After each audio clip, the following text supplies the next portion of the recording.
నిబంధన గ్రంథంలో హెబ్రీ పత్రిక 11వ అధ్యాయానికి ఒక ప్రత్యేకమైన విలువ, ఒక ప్రాధాన్యత ఉంది. అదేంటంటే దాన్ని విశ్వాస వీరుల పట్టిక అధ్యాయంగా పిలుస్తూ ఉంటారు. విశ్వాస వీరుల జాబితా హెబ్రీ పత్రిక 11వ అధ్యాయంలో మనం చూస్తాము.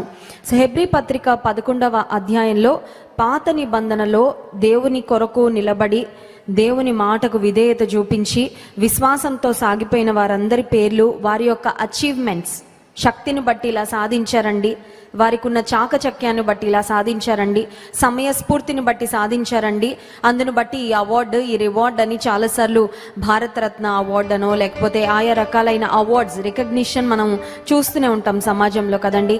పలానా అమ్మాయి పలానా ప్రమాదంలో తన స్కూల్ వాళ్ళందరూ ఉంటే, పిల్లలు ఉంటే వారిని వెళ్ళి ఇలా కాపాడింది, పలానా వ్యక్తి మురికివాడల్లో ఉన్న వారికి ఈ విధంగా సహాయం చేశాడు, లేకపోతే పలానా వ్యక్తి వెళ్ళి తన ప్రాణాన్ని ఇతరుల ప్రాణానికి అడ్డు వేసి వారిని ఇలా కాపాడారు కాబట్టి వారికి అవార్డు ఇస్తున్నామని ప్రభుత్వము అలాగే ఆయా సంస్థల వారు అవార్డ్స్ ప్రకటిస్తూ ఉంటారు. కానీ విశ్వాస వీరుల జాబితాలో వ్రాయబడిన వారి పేర్లు, వారు పొందుకున్న అచీవ్మెంట్స్ ఏవి కూడా ఈ లోక సంబంధంగా వారికి ఉన్న సమయస్ఫూర్తిని బట్టో లేకపోతే వారికి ఉన్న శక్తిని బట్టో బలాన్ని బట్టో జ్ఞానాన్ని బట్టో వారు సాధించిన గొప్ప కార్యాలు కాదు. కానీ కేవలము విశ్వాసముతో వారు దేవుని కొరకు నిలబడి ఏం సాధించారు, ఏవి పొందుకున్నారో వాటిని గూర్చి దేవుడు ఒక మాటలో చెప్పాలంటే వారిని అభినందిస్తూ, వారి యొక్క విశ్వాస ప్రయాణాన్ని హైలైట్ చేస్తూ వారిని తిరిగి మనకి జ్ఞాపకం చేస్తున్నాడు.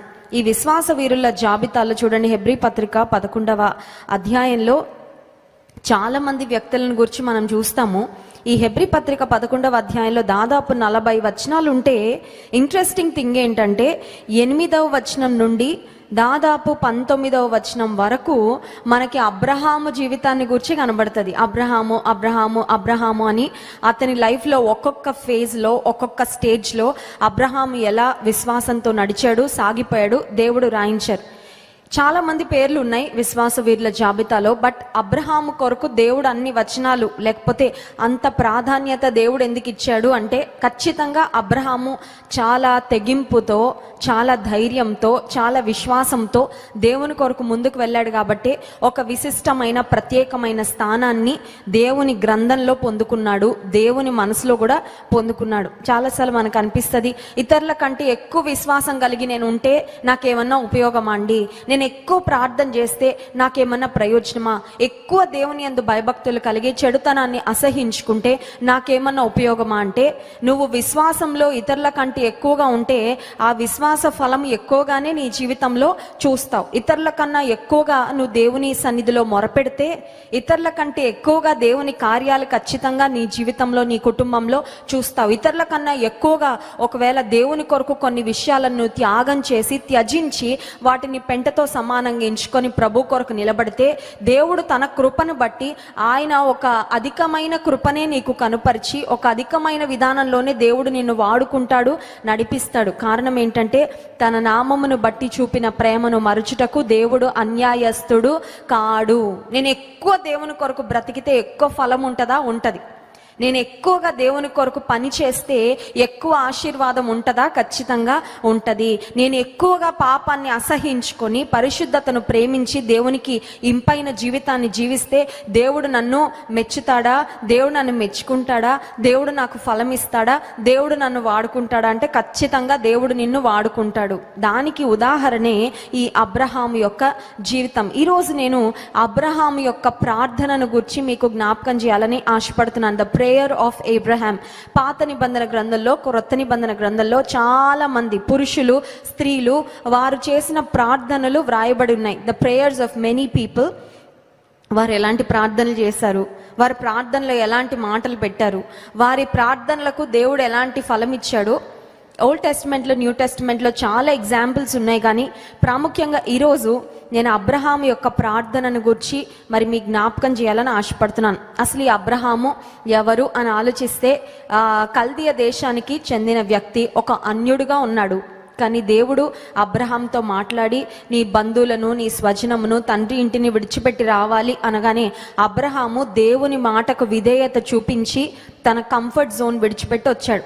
చాలాసార్లు మనం అబ్రహాంని హీరో ఆఫ్ ఫెయిత్ అని చూస్తాం, అబ్రహాం గురించి ఎక్కువగా మాట్లాడుకుంటాం. కానీ ఈ మధ్యకాలంలో దేవుడు నాకు ఒక ఆలోచన ఇచ్చారు.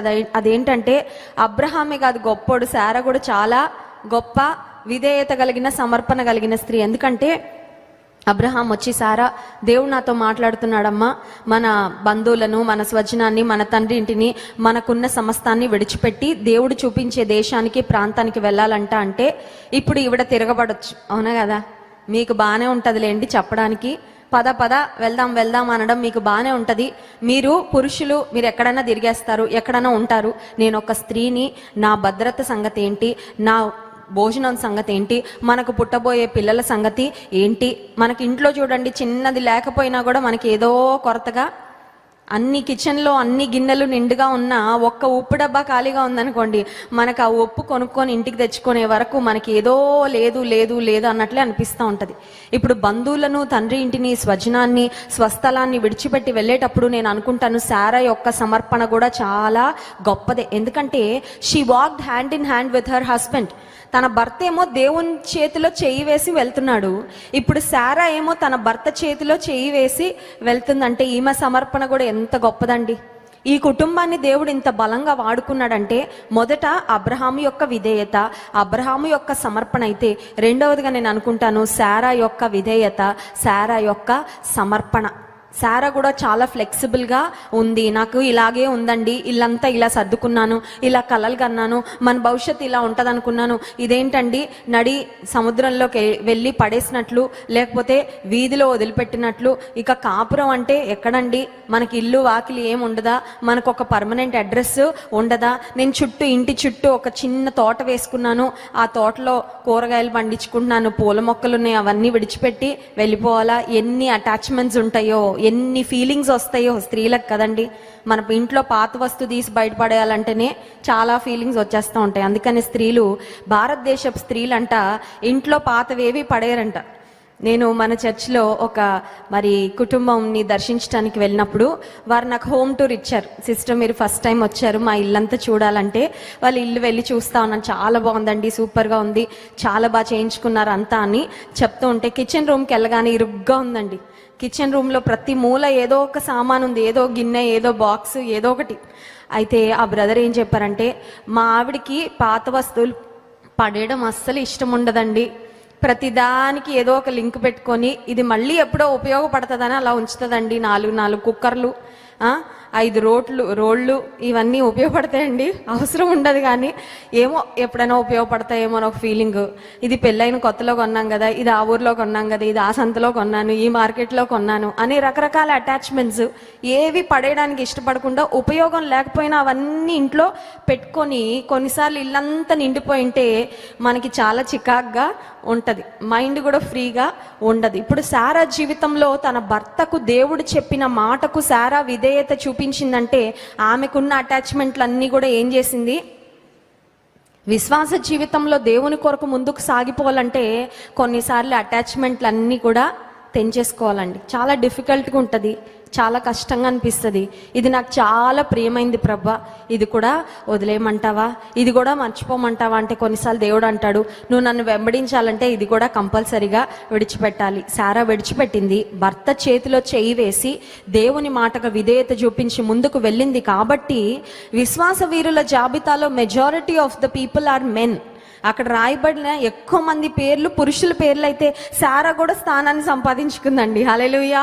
నేను అనుకుంటాను స్త్రీలందరికీ కూడా చాలా గర్వకారణం. అమ్మ, మా స్త్రీలలో కూడా ఒక ఆవిడ విశ్వాస వీరుల జాబితాలో ఉందంటే డెఫినెట్గా మనం కూడా విశ్వాస వీరుల జాబితాలో ఒకరోజు చేర్చబడాలి అని దేవుడు కోరుకున్నాడు. సరే, అబ్రహాం యొక్క విశ్వాసాన్ని గూర్చి ఈ హెబ్రీ పత్రిక 11వ అధ్యాయంలో మనం చూస్తాం. అయితే అబ్రహాముకు ఒక టైటిల్ ఉందండి. అబ్రహాముకు ఒక టైటిల్ ఉంది. 2వ దినవృత్తాంతముల గ్రంథము 20వ అధ్యాయము 7వ వచనం, యెహోషాపాతు చేస్తున్న ప్రార్థనలో అబ్రహామును గురించి ప్రస్తావిస్తూ ఉన్నాడు. చూడండి,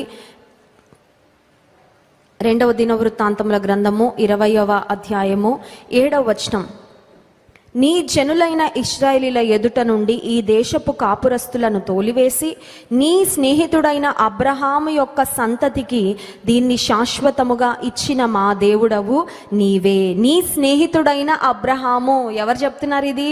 యెహోషాపాతు అని దేవుని ప్రజలను పరిపాలిస్తున్న రాజు చెప్తున్న మాట. ఆయన చేస్తున్న ప్రార్థనలో అబ్రహాముని జ్ఞాపకం చేస్తూ దేవునికి, దేవా నీ స్నేహితుడైన అబ్రహాముకు నువ్వు ఇలా వాగ్దానం చేశావు కదా, నీ స్నేహితుడైన అబ్రహాముకు నువ్వు చేసిన వాగ్దానాన్ని జ్ఞాపకం చేసుకొని మాకు మా శత్రువులపై విజయాన్ని ఇవ్వు అని యెహోషాపాతు రాజు దేవుని సన్నిధిలో ప్రార్థన చేస్తున్నాడు. ఇప్పుడు అబ్రహాముకి బెస్ట్ ఫ్రెండ్ ఎవరు?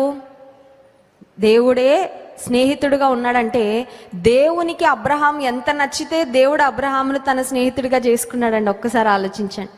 మనం ఎవరితో స్నేహితులుగా ఉంటామంటే మనకు అన్నీ నచ్చితేనే స్నేహితులుగా, మనకు నచ్చలేదు అనుకోండి వాళ్ళని కొంచెం డిస్టెన్స్లోనే పెడతాం. వారు ఒకవేళ మనకి దగ్గరగా రావాలని ప్రయత్నించినా మనం కొన్నిసార్లు అవకాశం ఇవ్వం. వాళ్ళు మనకి పరిపూర్ణంగా నచ్చి మన మనస్తత్వానికి వారు సరిపోతారు అని అనిపించినప్పుడే ఇంకొకరిని మన దగ్గరికి మనం చేర్చుకుంటాం. ఇప్పుడు అబ్రహాము దేవుని స్నేహితుడు అని పిలువబడ్డాడు అంటే అర్థం ఏంటంటే దేవుడికి అన్ని విషయాల్లో అబ్రహాము నచ్చాడండి.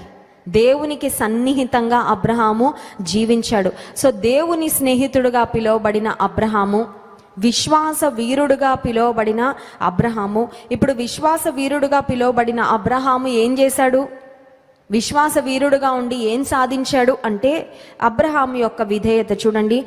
హెబ్రీ పత్రిక 11వ అధ్యాయము 8వ వచనం.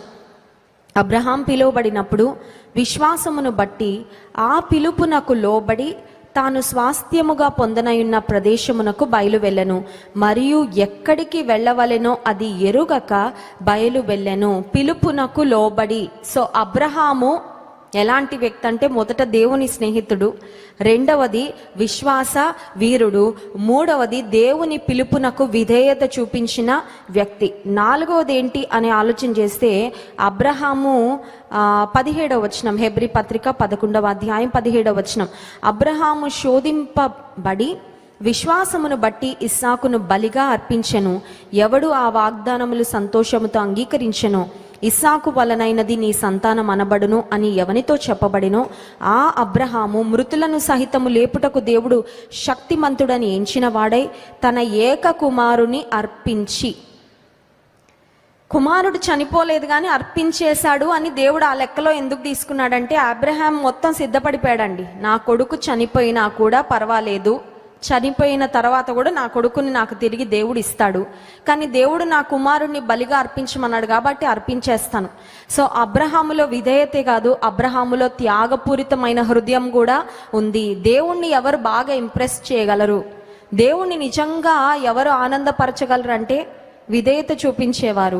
రెండవది త్యాగపూరితమైన ప్రేమ కలిగిన వారు ఖచ్చితంగా దేవుని యొక్క మెప్పును పొందుకుంటారు. హల్లెలూయా. చాలాసార్లు త్యాగం అనగానే మనకు కష్టంగా ఉంటుంది కదండి. ఈజీగా ఉన్నంత వరకు చేసేయగలం, కానీ త్యాగం అనేసరికి కొంచెం డిఫికల్ట్గా ఉంటుంది. అమ్మో త్యాగం అయితే చేయలేనండి, బట్ నా లిమిట్ అయితే ఇంతవరకు ఉందండి, నాకు ఇంత పరిధి ఉందండి, ఇంత పరిధిలో చేయగలను, కానీ అబవ్ అండ్ బియాండ్ ఇంకంతకంటే ఎక్కువైతే నేను చేయలేనని చాలాసార్లు మనం దేవుని కొరకు ఏదైనా త్యాగపూరితంగా చేయాలనేసరికి అక్కడ ఆగిపోతాం. కానీ అబ్రహాం అది కూడా దాటేసి వెళ్ళిపోయి త్యాగపూరితంగా దేవుని కొరకు చేయవలసిన కార్యము చేశాడు. ఇప్పుడు దేవుని ప్రేమిస్తున్నాడని అబ్రహాము తన క్రియల ద్వారా రుజువుపరుచుకున్నాడు. మనకు తెలుసు దేవుని వాక్యం సెలవిస్తుంది, ప్రేమ లేనివాడు దేవుని ఎరుగడు. ఇప్పుడు దేవుని ప్రేమించే వాళ్ళు ఖచ్చితంగా తోటి వారిని కూడా ప్రేమిస్తారు, అవునా కదా?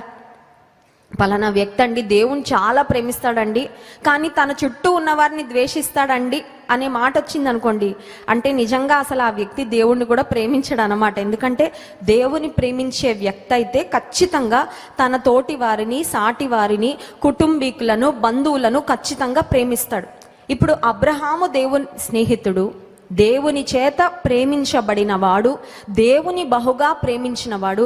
ఈ అబ్రహాము దేవుని ప్రేమిస్తున్నాననే కాదు రుజువు చేసుకుంది, ఆయన తన తోటి వారిని కూడా ప్రేమిస్తున్నాడు అని అబ్రహాము తన జీవితంలో రుజువు చేసుకున్నాడు. ఎలా అని ఆలోచన చేస్తే అబ్రహాం యొక్క తమ్ముని కుమారుడు అనే మాట మనం చూస్తాము. లోతు విషయంలో లోతు సొదొమ గొమొర అనే ప్రాంతానికి వెళ్ళి కాపురం ఉన్నాడు.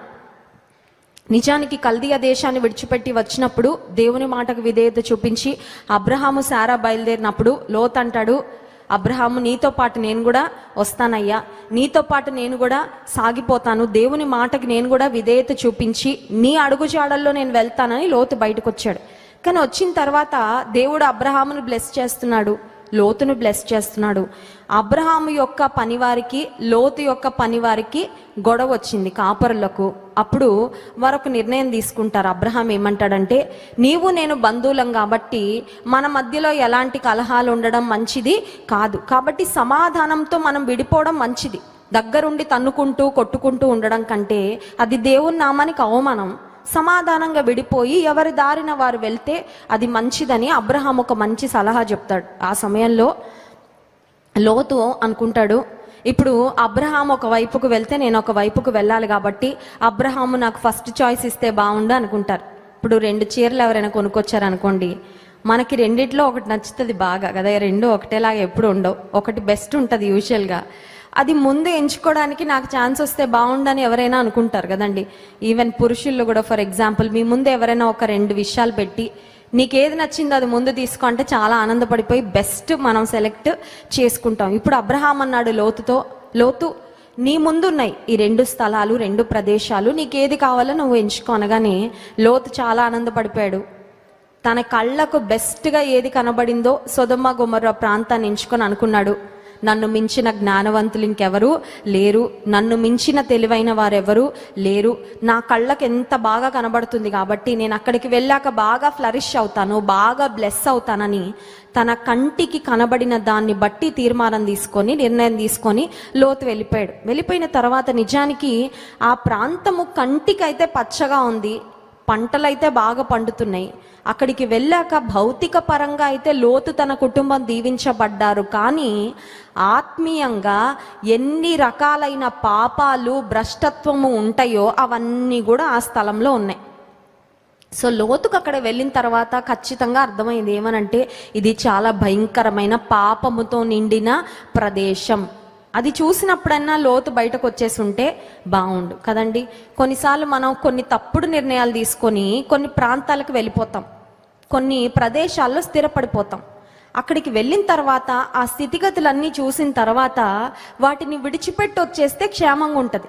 కానీ కొంతమంది ఏమనుకుంటారంటే అందరికీ చెప్పి వెళ్ళిపోయాను కదా, అందరికీ ఫోన్లు చేసి మరి పలానా ఊరికి వెళ్తున్నాను, పలానా ప్రాంతానికి వెళ్తున్నాను, పలానా ఉద్యోగానికి వెళ్తున్నానని చెప్పి వెళ్ళాను కాబట్టి అక్కడ దేవునికి ఇష్టం లేని ఎన్ని భయంకరమైన కార్యాలు జరుగుతున్నా, అక్కడ నీవు దేవునిలో నిలబడకుండా పాపంలో పడిపోవడానికి ఎన్ని పరిస్థితులు ఉన్నా ఆ ప్రాంతాన్ని మాత్రం విడిచిపెట్టకుండా అక్కడే ఉండిపోతారు. కారణం ఏంటంటే పరువు పోతుందేమో అండి, అందరికీ చెప్పొచ్చాను కదా మళ్ళీ అందరూ నవ్వుతారేమోనండి అని చాలాసార్లు మనం తీసుకున్న తప్పుడు నిర్ణయాల్లో if you know that you've made a wrong decision, you can definitely take a U-turn and come back.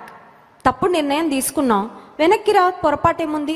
ఇప్పుడు కొన్నిసార్లు రోడ్డు ఉంది, అది కరెక్ట్ రూట్ అనుకొని వెళ్తామండి, వెళ్తున్నప్పుడు మనకు అర్థమవుతుంది అది రాంగ్ రూట్. లేకపోతే కొన్నిసార్లు అక్కడ ఏం పెడతారంటే డెడ్ ఎండ్ అని బోర్డు పెడతారు.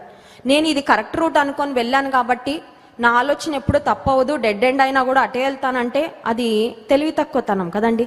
కొన్నిసార్లు విశ్వాస జీవితంలో తొందరపాటు వలనో లేకపోతే అవగాహన రాహిత్యంతోనో ప్రార్థన చేయకుండా తీసుకున్న తీర్మానాన్ని బట్టి వీ మేక్ మిస్టేక్స్. అది మనుషులుగా సహజం. మనం ఎవరం కూడా all the time perfect decisions తీసుకుంటాము, మనం తీసుకున్న నిర్ణయాల్లో ఇక తిరిగే లేదు అని చెప్పుకోగలిగిన వాళ్ళు ఎవ్వరూ లేరు. కారణం ఏంటంటే మనుషులం కాబట్టి కొన్నిసార్లు డెఫినెట్గా మనం తప్పుడు నిర్ణయాలు తీసుకునే అవకాశం ఉంటుంది.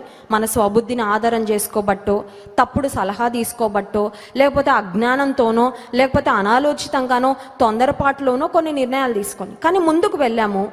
ఇది దేవుని చిత్తం కాదు, ఇక్కడ పాపం ఉంది, ఇక్కడ అపవిత్రత ఉంది, ఇక్కడ ఉంటే నేను ఆత్మీయంగా దిగజారిపోతాను తెలిసిపోయింది. అప్పుడు ఏం చేయాలండి?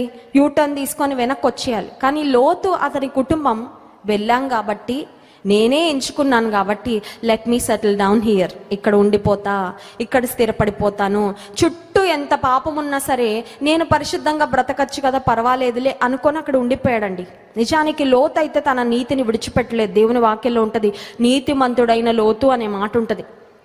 అంటిల్ ది ఎండ్, ఆఖరు వరకు తన విశ్వాసాన్ని అయితే లోతు కాపాడుకున్నాడు. కానీ ఆ లోతు వెళ్ళిన ప్రాంతంలో ఉన్న ప్రజలు భయంకరమైన పాపంలో జీవిస్తుంటే దేవుడు చూసి తట్టుకోలేక, చూడండి ఆదికాండం 18వ అధ్యాయము 18వ అధ్యాయము 17వ వచనం, అప్పుడు యెహోవా, నేను చేయబోవు కార్యము అబ్రహామునకు దాచెదనా? అబ్రహాము నిశ్చయముగా బలము గల గొప్ప జనమగును, అతని మూలముగా భూమిలోని సమస్త జనములను ఆశీర్వదించబడును. దేవుడు అనుకున్నాడంట, అబ్రహాముతో నేను చేయబోయే కార్యాన్ని గురించి చెప్పకుండా ఉండగలనా? బాగా క్లోజ్ ఫ్రెండ్స్ అంటే ఏదైనా సీక్రెట్స్ ఉంటే మనం చెప్పకుండా ఉండగలమండి? అస్సలా ఉండలేం కదండి. బాగా క్లోజ్ ఫ్రెండ్స్ అంటే సంవత్సరం తర్వాత కలుసుకున్న, 2 సంవత్సరాల తర్వాత కలుసుకున్నా, లాస్ట్ టైం మాట్లాడుకున్నప్పుడు ఎక్కడ వదిలేసామో అక్కడ నుంచి మొదలు పెడతాం, అవునా కదా? అప్పుడు అక్కడ వరకు చెప్పాను కదా, ఆ తర్వాత ఏమైందంటే అని మొదలు పెడతాం కదండి. మొదలుపెట్టి ఇక లోపల ఏమేమి ఉన్నాయో మొత్తం చెప్పి చెప్పి చెప్పి చెప్పి బాగా క్లోజ్ ఫ్రెండ్స్ అయితే మనకి టైమే తెలీదు. ఒకవేళ ఒక రాత్రి వాళ్ళతో గడిపితే మనకు అర్ధరాత్రి అయినా నిద్ర కూడా రాదు. ఇంకా ఏదో చెప్పేసుకోవాలి, ఇంకా ఏదో పంచుకోవాలి అని ఒక ఉబలాటం మన లోపల వచ్చేస్తూ ఉంటుంది. ఇప్పుడు దేవుడు అబ్రహామును ఎంత ప్రేమించాడంటే, అబ్రహాము దేవునికి ఎంత దగ్గరగా ఉన్నాడంటే, దేవుడు అనుకున్నాడంట, అబ్రహాముతో నేను చేయబోవున్నది ఎలా దాచుతానో నేను ఖచ్చితంగా చెప్తాను అనుకున్నాడు. మన జీవితంలో జరగబోయే కార్యాలు మనం దేవునికి దగ్గరగా ఉన్నప్పుడు కొన్నిసార్లు దేవుడు ముందే మనకి చెప్తాడు. అన్నిసార్లు చెప్పడు, బట్ కొన్నిసార్లు ఖచ్చితంగా దేవుడు చెప్తాడు. This is what I'm going to do. కొంతమంది చెప్తూ ఉంటారు సాక్ష్యాలు, ఈ వారంలో జరగబోయే విషయాన్ని గూర్చి దేవుడు ముందే నాకు, ఆదివారం దైవజనులు నిలబడి వాక్యం చెప్తా ఉంటే దేవుడు ముందే మాట్లాడాడండి. నేను యుఎస్లో ఉద్యోగం చేస్తున్న సమయంలో దాదాపు 45 మినిట్స్ డ్రైవ్ ఉండేదండి నాకు. ఆఫీస్కి వెళ్ళడానికి 45 నిమిషాలు కారులో ప్రయాణం చేయాల్సి వచ్చేది. మా రూమ్మేట్స్తో మేము కార్పూల్ చేస్తూ ఉండేవాళ్ళం. నా ఫ్రెండ్ డ్రైవ్ చేసేది, తన ప్రక్క సీట్లో నేను కూర్చుని నా బైబిల్ స్టడీ టైం అంతా నేను కారులో కూర్చునే టైం అనమాట. ఎందుకంటే 45 నిమిషాలు ఏం చేస్తాను, వాళ్ళు ఏదో పాటలు పెట్టుకొని వాళ్ళు వింటూ ఉండేవాళ్ళు మా ఫ్రెండ్స్, నేను బైబిల్ పట్టుకొని ఇంకా ఒక అధ్యాయం పట్టుకొని దాన్ని ధ్యానం చేసుకుంటా ఆఫీస్కి వెళ్ళేదాన్ని. కానీ కొన్నిసార్లు చాలా ఆసక్తికరమైన విషయం ఏంటంటే, ఆ రోజు నేను ఏ పరిస్థితి ఎదుర్కోబోతున్నానో ఆ రోజు ఉదయమే నా డైలీ పోర్షన్ ద్వారా దేవుడు నాతో మాట్లాడేవాడు. చాలా నేను షాక్ అయిపోయేదాన్ని, ప్రభా నాకు ఈరోజు ఎలాంటి పరిస్థితి రాబోతుందో అది నీకు ముందే తెలుసు, కాబట్టి నన్ను ముందే నీ వాక్యం ద్వారా నీవు సిద్ధపరిచావా, థ్యాంక్ యూ లార్డ్. ఇప్పుడు చూడండి, వర్షాకాలం వచ్చింది, ముందే వర్షం ఇంటి నుండి బయలుదేరేటప్పుడు లేకపోయినా దేవుడు నిన్ను రెయిన్ కోట్ వేసుకోమన్నాడు అనుకోండి, నువ్వు వేసుకొని బయలుదేరితే భార్య అంటది, అన్న పిచ్చా అండి మీకు, బయట వర్షం లేదు ఏం లేదు ఎందుకంటే వేసుకొని వెళ్తున్నారంటే, లేదు నాకు ప్రభు చెప్పాడు నేను వేసుకున్నాను, బయలుదేరారు. ఫర్ ఎగ్జాంపుల్, మీరు సగం దూరం వెళ్ళేసరికి కుండపోత వర్షం కురిసింది, అప్పుడు మీరు తెలివి లేని వారు అవుతారా, తెలివి కలిగిన వాళ్ళు అవుతారా? ఇప్పుడు విశ్వాసం అంటే అది. God tells you before hand, God prepares you beforehand, God equips you beforehand, and then you walk in obedience and you later discover that what God has spoken to you is true. దేవుడు మాట్లాడాడు, అది కరెక్టే అని నీకు కొద్ది సమయం తర్వాత నీకు తెలుస్తుంది. కానీ నువ్వు దేవుడు చెప్పిన మాటను విని నమ్మి నువ్వు ముందుకి వెళ్తావు అన్నమాట. ఇప్పుడు దేవుడు అనుకున్నాడు, అబ్రహాముతో నేను ఏమి దాచకూడదు. అబ్రహాము యొక్క కుటుంబీకుడు, అబ్రహాము యొక్క బంధువైన లోతున్నాడు సొదొమ గొమొర్రా ప్రాంతంలో. ఇప్పుడు సొదొమ గొమొర్రా ప్రాంతాన్ని ఆకాశం నుండి అగ్ని గంధకాలు కురిపించి దేవుడు దహించి వేయాలని దేవుడు మరి ఒక ప్రణాళిక కలిగి ఉన్నాడు. ఇప్పుడు లోతు కుటుంబం కూడా అక్కడ ఉన్న వారందరితో నశించిపోతే అబ్రహాం చాలా బాధపడతాడా లేదా? దేవునికి తెలుసా అబ్రహాము లోతుని ఎంత ప్రేమిస్తున్నాడో తెలుసా తెలీదా? అందుకని దేవుడు అబ్రహాంకి ముందే చెప్తున్నాడు అన్నమాట. నిజంగా మనం దేవుని కలిగి దేవుని ప్రేమించే వారమైతే మన కుటుంబీకులను మన బంధువులను కూడా మనం చాలా ప్రేమిస్తాము. వారి గూర్చిన బాధ్యత, వారిని గూర్చి ఒక భారాన్ని మనం కలిగి ఉంటాం. వారు ఎటుపోతే పోనీలేండి, వాళ్ళకి ఏమైతే అవ్వనీలేండి అని చాలాసార్లు మనము పట్టించుకోనట్లుగా వ్యవహరించము. ఇప్పుడు ఎప్పుడైతే దేవుడు అబ్రహాముతో సొదొమ గొమొర్రా మీదకి రాబోతున్న ఆ భయంకరమైన పరిస్థితుల గురించి దేవుడు తెలియజేశాడో, ఇప్పుడు అబ్రహాము దేవుని సన్నిధిలో హీ స్టార్టెడ్ ప్లీడింగ్, బ్రతిమలాడుతున్నాడు. చూడండి, ఆదికాండం 18వ అధ్యాయము 26వ వచనం. యెహోవా సొదొమ పట్టణములో 70 మంది నీతిమంతులు నాకు కనబడిన ఎడల వారిని బట్టి ఆ స్థలమంతటిని కాయుదుననెను. అందుకు అబ్రహాము, ఆ ముందు వచనం చూద్దాం, 25వ వచనం, ఆ చొప్పున చేసి దుష్టులతో కూడా నీతిమంతులను చంపుట నీకు దూరం అవును గాక, నీతిమంతుని దుష్టునితో సమముగా ఎంచుట నీకు దూరం అవును గాక, సర్వలోకమునకు తీర్పు తీర్చువాడు న్యాయము చేయడా అని చెప్పినప్పుడు అబ్రహాము దేవుని సన్నిధిలో బ్రతిమలాడుతున్నాడండి.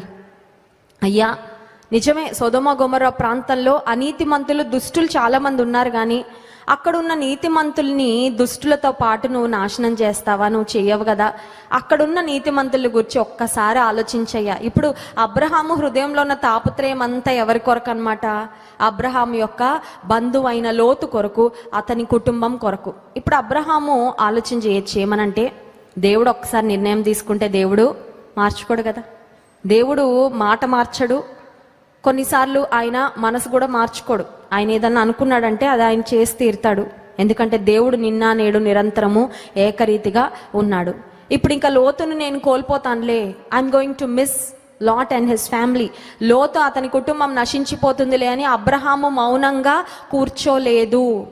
కొన్నిసార్లు మనకు అర్థమైపోతుంది, పలానా వ్యక్తులు ఉన్న పరిస్థితులను బట్టి ఖచ్చితంగా వారి మీదకి దేవుని కోపము వస్తుంది.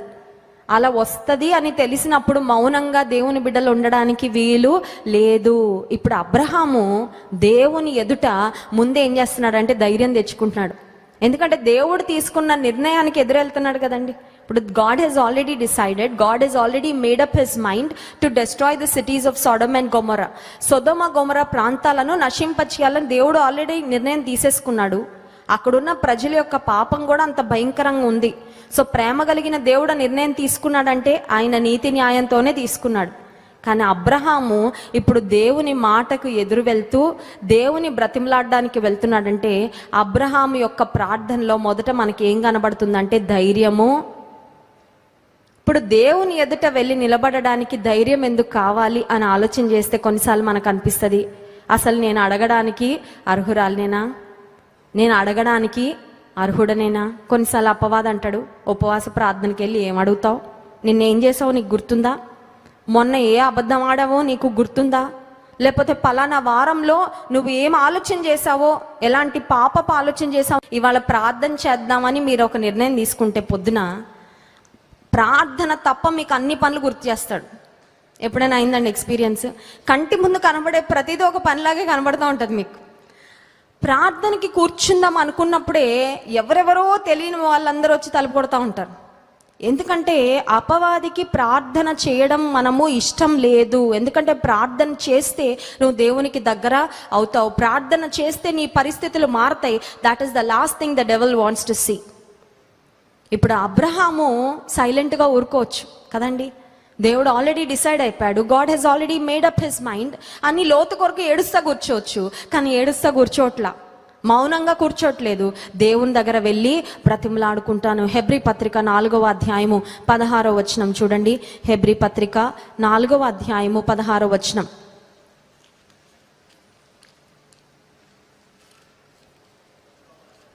గనుక మనము కనికరింపబడి సమయోచితమైన సహాయము కొరకు కృప పొందునట్లు ధైర్యముతో కృపాసనము యొద్దకు చేరుదము. హల్లెలూయా. Let us approach the throne of grace with boldness and confidence అనే మాట ఉంటుందండి. దేవుని యొక్క కృపాసనం యొద్దకు ధైర్యంతో.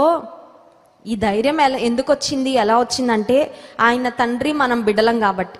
చూడండి, పిల్లలు ఎవరైనా సరే తండ్రి దగ్గరికి వెళ్ళి ఏమైనా అడగడానికి భయపడతారండి? పిల్లలు ఎప్పుడు కూడా తండ్రిని ఏమైనా అడగడానికి భయపడరు. కారణం ఏంటంటే వాళ్ళకి తెలుసు, మా నాన్న దగ్గరికి వెళ్ళి అడిగితే మాకు ఏవైనా సరే మా నాన్న. తండ్రి ఒకవేళ అడిగితే ఇవ్వను అని అన్న చెప్తాడేమో, తర్వాత ఇస్తానని అన్న అంటాడేమో, కానీ పిల్లలు వెళ్ళి అడిగితే ఇది అడుగుతావా, ఇంత పెద్దది అడుగుతావా అని ఏ తండ్రైనా గద్దిస్తాడండి పిల్లల్ని? I don't think there is any father.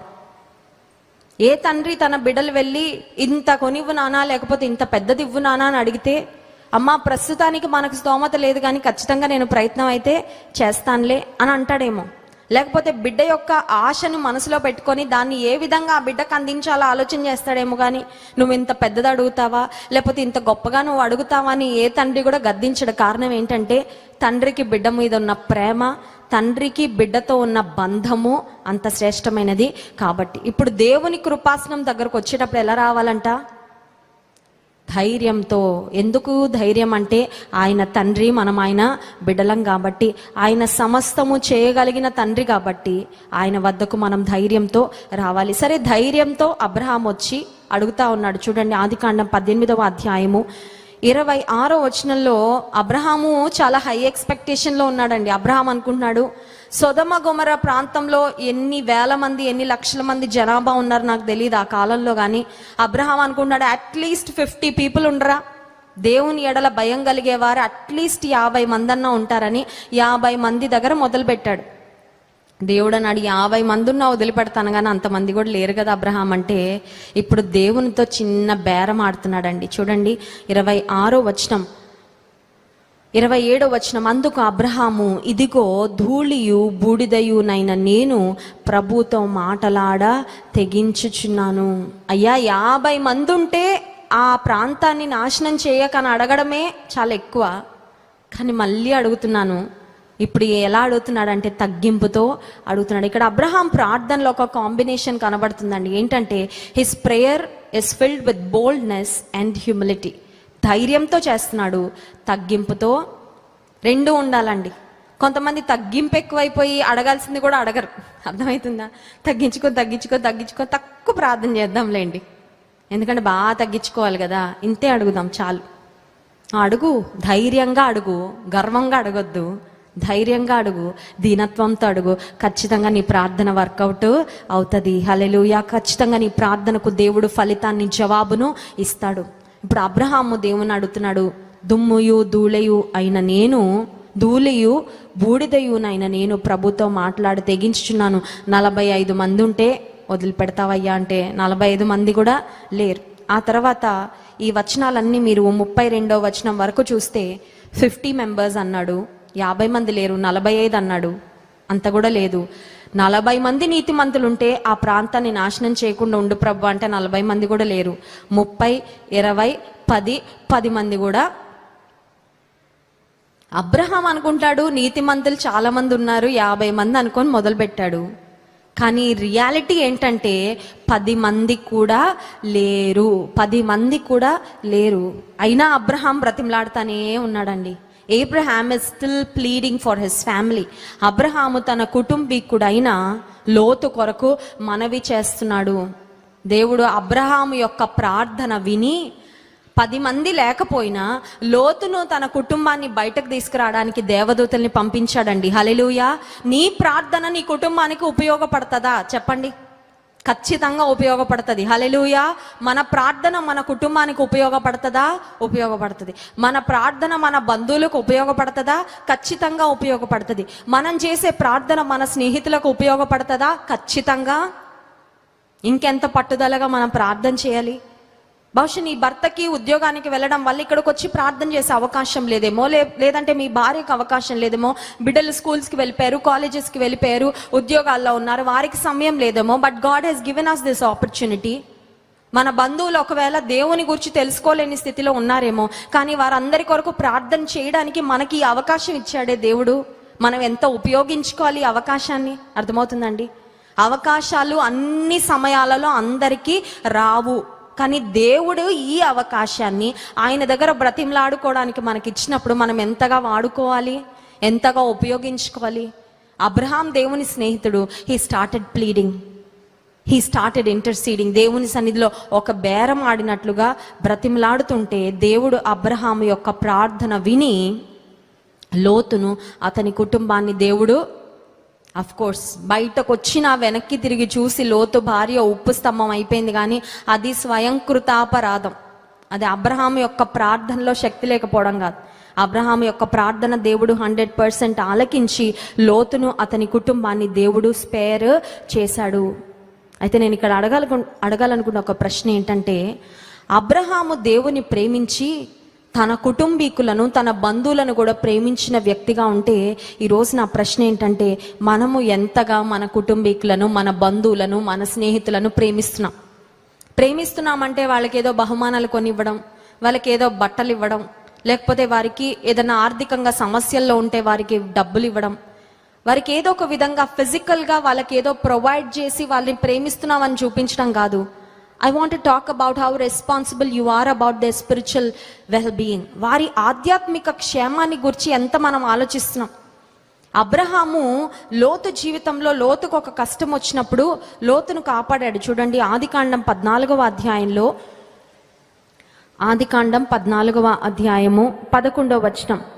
అప్పుడు వారు సొదొమ గొమొర్రాల ఆస్తి యావత్తును వారి భోజన పదార్థములన్నీ పట్టుకొని పోయిరి.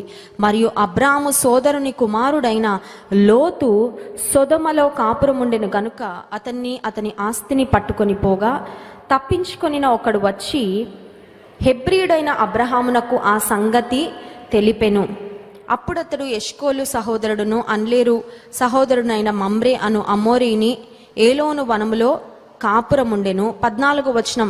అబ్రాము తన తమ్ముడు చెరపట్టబడినని విని తన ఇంట పుట్టి అలవర్చబడిన 318 మండుగురిని వెంట పెట్టుకొని దాను మట్టుకు ఆ రాజులను తరిమి, 16వ వచనం, ఆస్తి యావత్తు తిరిగి తెచ్చి తన తమ్ముడైన లోతును అతని ఆస్తిని స్త్రీలను ప్రజలను తిరిగి తీసుకొని వచ్చెను. హల్లెలూయా.